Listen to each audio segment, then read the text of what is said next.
Ukraine ने रूसी हमले की मार झेलने वाले मारिउपोल के थिएटर का एक वीडियो जारी किया। इस थिएटर को रूस ने मार्च में निशाना बनाया था। रूस की बमबारी में ये पूरी तरीके से तहस नहस हो गया था, जिसकी तस्दीक की वहां से आई इन तस्वीरों ने, जिसमें थिएटर अंदर से जलकर राख हो गया।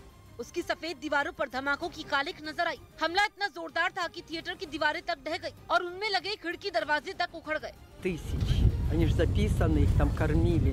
1500, потом детей привезли. इसके अलावा वीडियो में आसपास की इमारतें भी दिखाई दी, जो खंडर में बदल चुकी थी, जिसके बाद उनके मलबे ने पूरी सड़क पर कब्जा जमा लिया।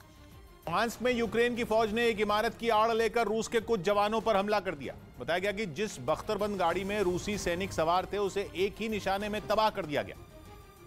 और इस पूरी घटना को ड्रोन कैमरे से रिकॉर्ड किया गया, जिसमें साफ दिखा कि जंग में बर्बाद हो चुकी एक इमारत से गुजरते हुए यूक्रेन के टैंक का गोला सीधे जाकर रूस की उस बख्तरबंद गाड़ी से टकरा गया, जिसमें रूस के कुछ सैनिक सवार थे। उस इमारत की आड़ में यूक्रेन ने ऐसा षड्यंत्र रचा कि रूस के वो जवान ये समझ ही नहीं पाए कि आखिर उन पर गोलाबारी किसने की और कहां से की। सामने आई तस्वीरों में यूक्रेन का वो टैंक इमारत की तरफ बढ़ता दिखा और तय दूरी पर पहुंचने के बाद उसने रूस की गाड़ी पर हमला कर दिया। जैसे ही गोला उसके टैंक से छूटा, वहां से धुआं उठा, लेकिन पल भर में वो तबाह हो चुकी उस इमारत के बीच से गुजरा, जिसके बाद रूस की वो बख्तरबंद गाड़ी आग के गोले में तब्दील हो गई।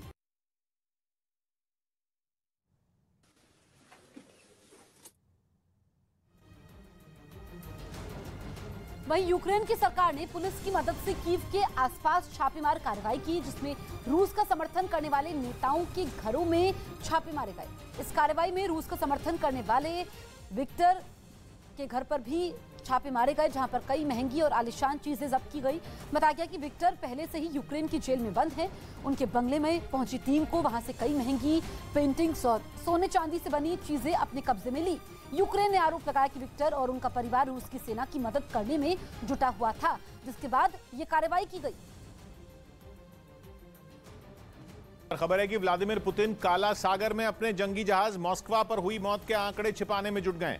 इस जहाज को पिछले हफ्ते यूक्रेन ने हवाई हमले कर डुबोने का दावा किया था, लेकिन अब इस जंगी जहाज मॉस्कवा के चालक दल के परिवार वाले सामने आ गए, जिन्होंने जहाज के चालक दल के सदस्यों यानी अपने बच्चों और करीबियों के बारे में जानकारी मांगनी शुरू कर दी। हालांकि रूस का दावा है कि वो इस जहाज से अपने सभी जवानों का रेस्क्यू कर चुका है, लेकिन अपनों को खो चुके कई लोगों ने रूस के इस दावे पर सवाल उठाने शुरू कर दिए। उन्होंने पूछा कि अगर उनके परिजन सुरक्षित हैं तो वो हैं कहां। इनमें 20 साल के नौसैनिक येगोर का परिवार भी शामिल है, जिसे अब तक येगोर के बारे में कोई जानकारी नहीं दी गई। येगोर की तरह ही रूस के कई और नौसैनिकों के बारे में कुछ पता नहीं चल पाया।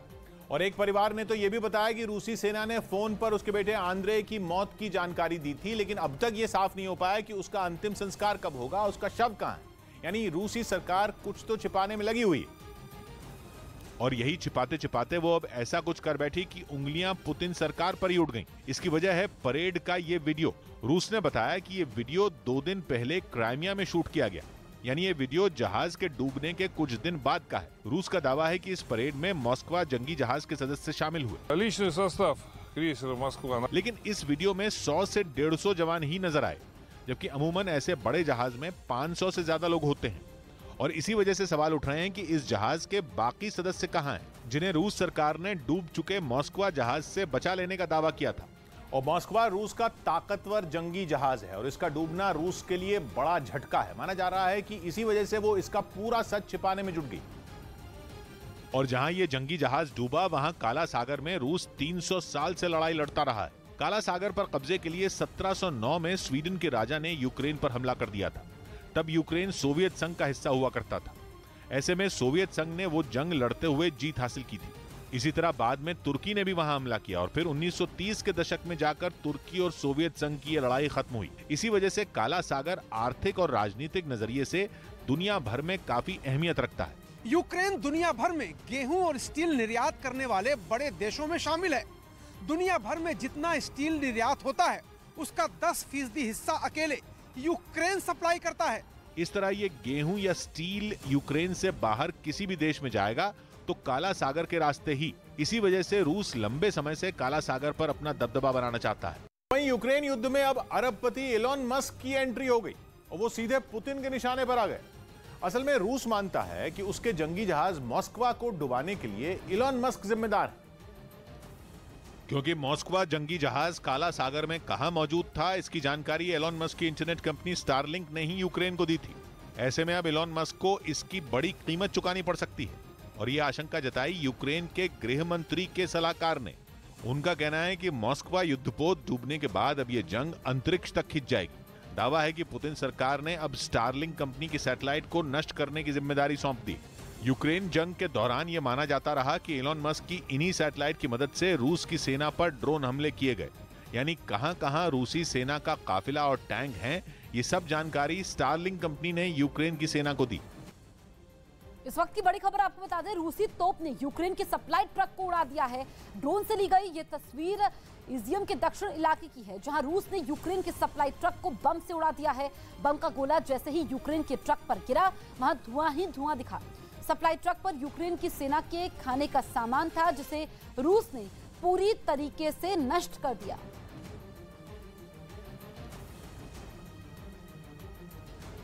यूक्रेन ने गूगल मैप पर दिखे रूसी सेना के कई ठिकानों की तस्वीरें जारी की।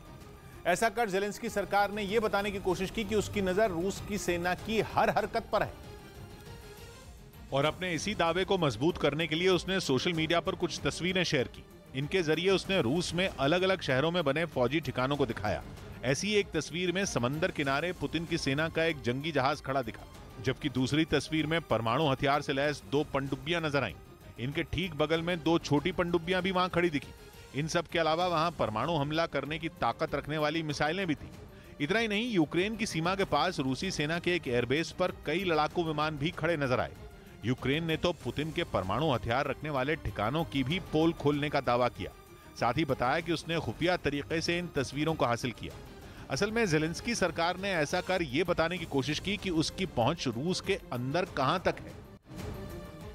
इस वक्त की बड़ी खबर बता दें, यूक्रेन ने अजोस्तल शहर का वीडियो जारी किया है। ड्रोन से बनाए गए इस वीडियो में शहर में हर तरफ तबाही दिख रही है। रूसी सेना ने अजोस्तल शहर को पूरी तरीके से बर्बाद कर दिया है। हर तरफ यहां मलबा नजर आ रहा है। मकानों से अब भी धुआं निकलता देखा जा सकता है, तो वहीं कारखाना खंडर में तब्दील हो चुका है। अमेरिका ने रूस को आतंकी देश घोषित करने की तैयारी शुरू कर दी। इससे पहले कई मौकों पर खुद यूक्रेन के राष्ट्रपति ज़ेलेंस्की ऐसी ही मांग उठा चुके हैं। और अब अमेरिका ने भी इस तरफ कदम बढ़ाने शुरू कर दिए। यानी बाइडेन प्रशासन रूस को आतंकवाद फैलाने वाले देशों की सूची में शामिल कर सकता है। ये जानकारी अमेरिकी विदेश मंत्रालय के प्रवक्ता नेड प्राइस ने एक इंटरव्यू के दौरान दी। साथ ही उन्होंने बताया कि इस काम को अंजाम तक पहुंचाने के लिए वहां कानून के जानकारों की राय ली जा रही है। अब अमेरिका के कानूनी जानकार ये बताएंगे कि कैसे रूस को आतंकवाद के प्रायोजक देशों की सूची में शामिल किया जाए।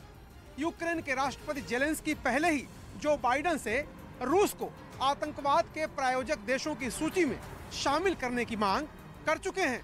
मतलब साफ है कि अमेरिका यूक्रेन के मामले पर रूस को आसानी से छोड़ने के मूड में नहीं है। और अगर वो ऐसा करने में कामयाब रहा तो पहले से प्रतिबंधों की मार झेल रहे रूस की कमर टूटनी तय है। व्हाइट हाउस की तरफ से बताया गया कि राष्ट्रपति बाइडेन जल्द ही इस मामले पर अपनी पार्टी के नेताओं और सहयोगियों के साथ भी बात करेंगे। इस वक्त की बहुत बड़ी खबर, रूस ने 31 और यूरोपीय डिप्लोमेट्स को रूस छोड़ने को कह दिया है। ये 31 डिप्लोमेट्स यूरोप के 3 देशों से हैं। इसे रूस की टिट फॉर टैट पॉलिसी कहा जा रहा है। कुछ दिन पहले ही हॉलैंड, बेल्जियम और ऑस्ट्रिया ने रूस के राजनयिक को देश छोड़ने को कहा था और अब रूस ने इन तीनों देशों के राजदूत को मॉस्को छोड़ने का आदेश दिया है। जापान केमिकल हमले से बचाने के लिए यूक्रेन को मास्क और स्पेशल सूट देगा। असल में यह डर अब भी बना हुआ है कि रूस कभी भी यूक्रेन पर केमिकल हमला कर सकता है और इसी खतरे से निपटने के लिए जापान ने यूक्रेन की तरफ मदद का हाथ बढ़ाया। जापान के रक्षा मंत्रालय ने बताया कि वो यूक्रेन को केमिकल हमले से बचने के लिए खास तरह के मास्क और सूट देगा। इनकी मदद से केमिकल या जैविक हमला होने पर उससे होने वाले खतरों से बचा जा सकेगा। यानी जंग के मोर्चे पर तैनात ज़ेलेंस्की के जवानों के लिए ये रक्षा कवच साबित होगा। ये सारी चीजें यूक्रेन को युद्ध से बचने के लिए दी जा रही सैन्य मदद के साथ वहां भिजवाई जाएंगी। असल में पिछले हफ्ते यूक्रेन के राष्ट्रपति ज़ेलेंस्की ने कहा था कि रूस उनके देश पर केमिकल हमला कर सकता है। युद्ध की शुरुआत से ही रूस पर इस तरह के आरोप लगने लगे कि उसने यूक्रेन में रासायनिक हथियारों का इस्तेमाल किया या फिर करने वाला है। जापान ने यूक्रेन के लोगों को इस तरह के हमले से बचाने का बीड़ा उठाया है। जापान जल्दी ही यूक्रेन के लिए उपकरणों की खेप भेजने वाला है जो रासायनिक हमलों की सूरत में यहाँ के लोगों पर उसके प्रभाव को कम करेंगे। इसके अलावा जापान यूक्रेन सरकार को ड्रोन भी देगा ताकि वो रूस के हर हमले का मुकाबला कर सके। एक तरफ रूस ने यूक्रेन के कई इलाकों में हमला तेज कर दिया है, तो वहीं यूक्रेन की जनता रूस के जंगी जहाज मॉस्को को डुबो देने का जश्न मना रही है। इस जहाज को पिछले हफ्ते यूक्रेन ने हवाई हमले कर डुबोने का दावा किया था और इसी जीत का जश्न मनाने के लिए यूक्रेन के पोस्टल विभाग ने डाक टिकट जारी किया था। टिकट खरीदने के लिए पोस्ट ऑफिस के बाहर लोगों की भारी भीड़ जुट रही है।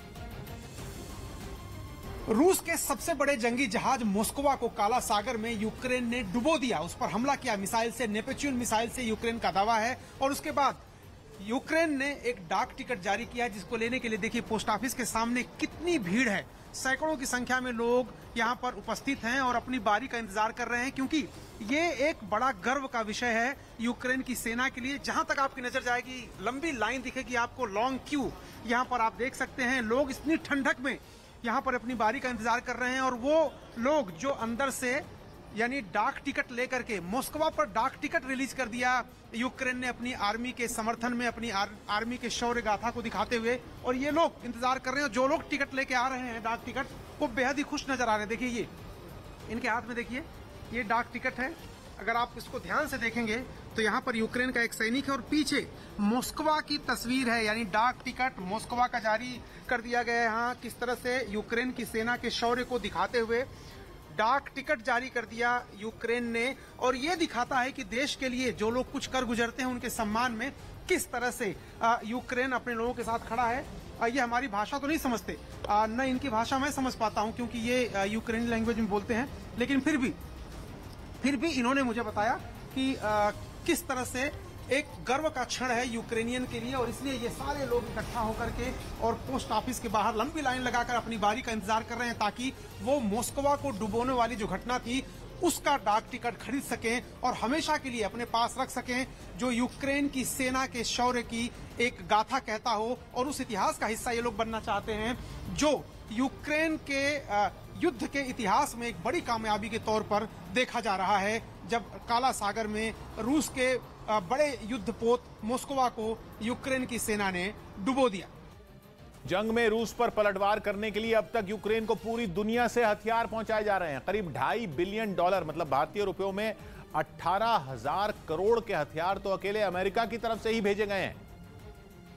लेकिन सवाल यह उठ रहा है कि इन हथियारों का खर्च आखिर कौन उठा रहा है। मतलब ये कि यूक्रेन में चल रही जंग से आखिर सबसे बड़ा फायदा किसका है? कौन है जो जंग में इस्तेमाल होने वाले बड़े बड़े हथियार बेच रहा है? जंग में इस्तेमाल हो रही मिसाइलें, बम, रॉकेट, फाइटर जेट आखिर किसके खर्च पर यूक्रेन तक पहुंच रहे हैं? पूरी दुनिया को यह पता है कि अमेरिका का सबसे बड़ा कारोबार हथियारों की बिक्री है, लेकिन ये कम ही लोग जानते हैं कि अमेरिका की सरकार खुद कोई हथियार नहीं बनाती। वहां हथियारों को बनाने का सारा काम प्राइवेट कंपनियों के हाथों में।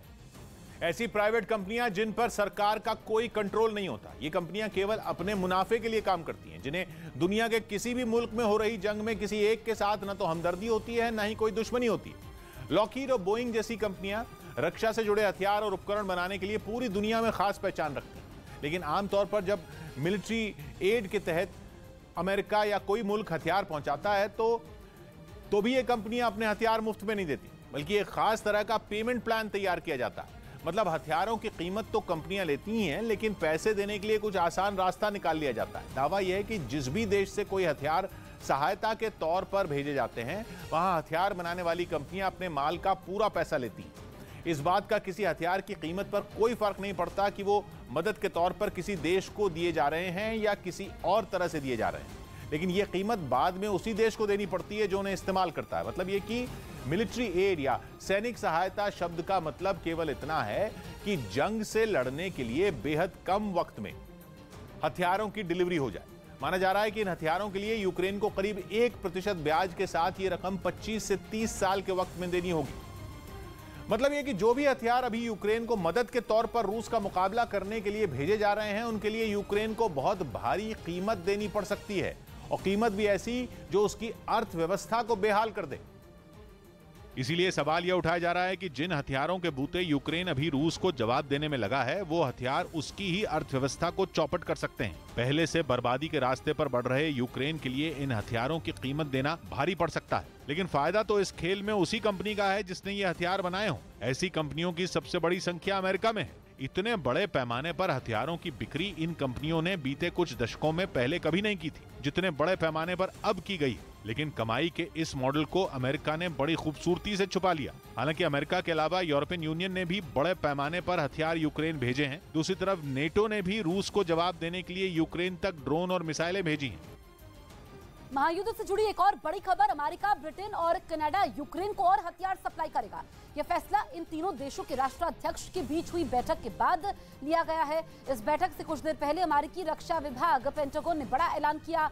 पेंटागन का कहना है कि अमेरिकी वायुसेना ने यूक्रेन के किसी अज्ञात स्थान पर भारी संख्या में मिलिट्री एड भेजा है।